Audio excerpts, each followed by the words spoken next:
चलिए आज की चर्चा शुरू करते हैं। हम सावन सोमवार के व्रत पर बात कर रहे हैं, है ना? जी हाँ। हमारे पास कुछ जानकारी है जो बताती है कि इस दौरान क्या करें क्या न करें। मतलब भगवान शिव की आराधना से जुड़े कुछ खास नियम।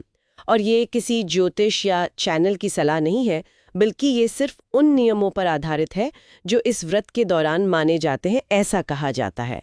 तो आइए इसे जरा गहराई से समझते हैं। हाँ, और ये दिलचस्प है कि ये जो मान्यताएं हैं ये सावन सोमवार के व्रत को सिर्फ मतलब भूखे रहने तक नहीं रखती हैं। इसे तो एक तरह की तपस्या, एक समर्पण की प्रक्रिया माना गया है जिसमें शुद्धता और अनुशासन का बहुत महत्व है। सही कहा। तो सबसे पहली बात जो सामने आती है वो मन और वाणी से जुड़ी हुई है कि इस दौरान कड़वे बोल नहीं बोलने चाहिए और गुस्सा करने से भी बचना चाहिए।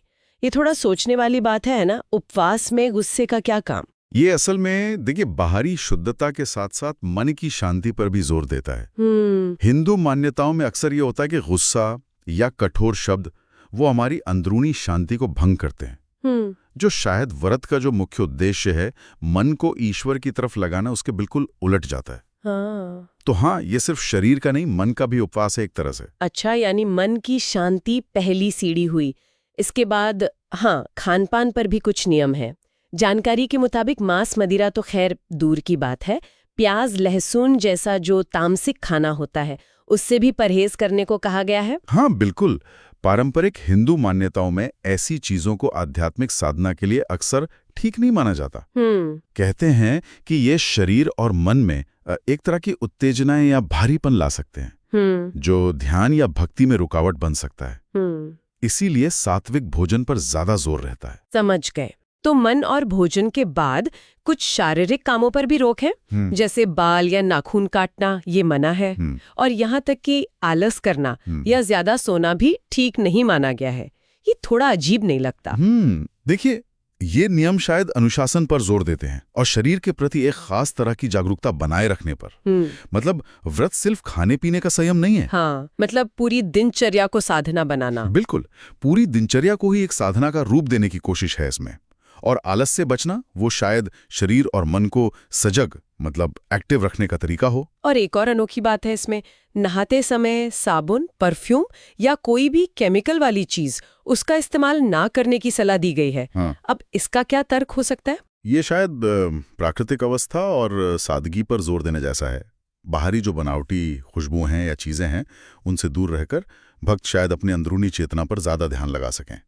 ये दिखाता है कि मान्यताएं बाहरी दिखावे से ज्यादा अंदरूनी शुद्धता और सादगी को महत्व देती हैं।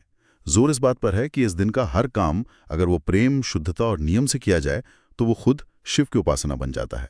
तो कुल मिलाकर इन मान्यताओं से यही समझ आता है कि सावन सोमवार का व्रत सिर्फ पेट का उपवास नहीं है। ये तो मन, वचन, कर्म, आदतें, हर चीज में शुद्धता और अनुशासन लाने का एक तरीका है। पूरी तरह से एक समर्पण का समय। बिल्कुल सही। ये इसे एक तपस्या की तरह ही दिखाता है, जहां भक्त अपनी रोजमर्रा की कई आदतों को छोड़कर उन्हें त्याग कर ईश्वर के प्रति अपनी श्रद्धा जताता है। ये छोटे छोटे त्याग मिलकर ही एक बड़ी साधना का रूप ले लेते हैं, ऐसा माना जाता है। यहाँ एक सवाल सा मन में आता है, ये मान्यताएं बाहरी चीजों जैसे साबुन और अंदरूनी भावों जैसे गुस्सा, दोनों तरह की अशुद्धियों से बचने को कहती हैं। व्रत वाले दिन के लिए तो ठीक है, पर क्या ये सिद्धांत व्यक्ति के बाकी दिनों के जीवन पे भी कोई असर डाल सकते हैं? ये सोचने वाली बात है।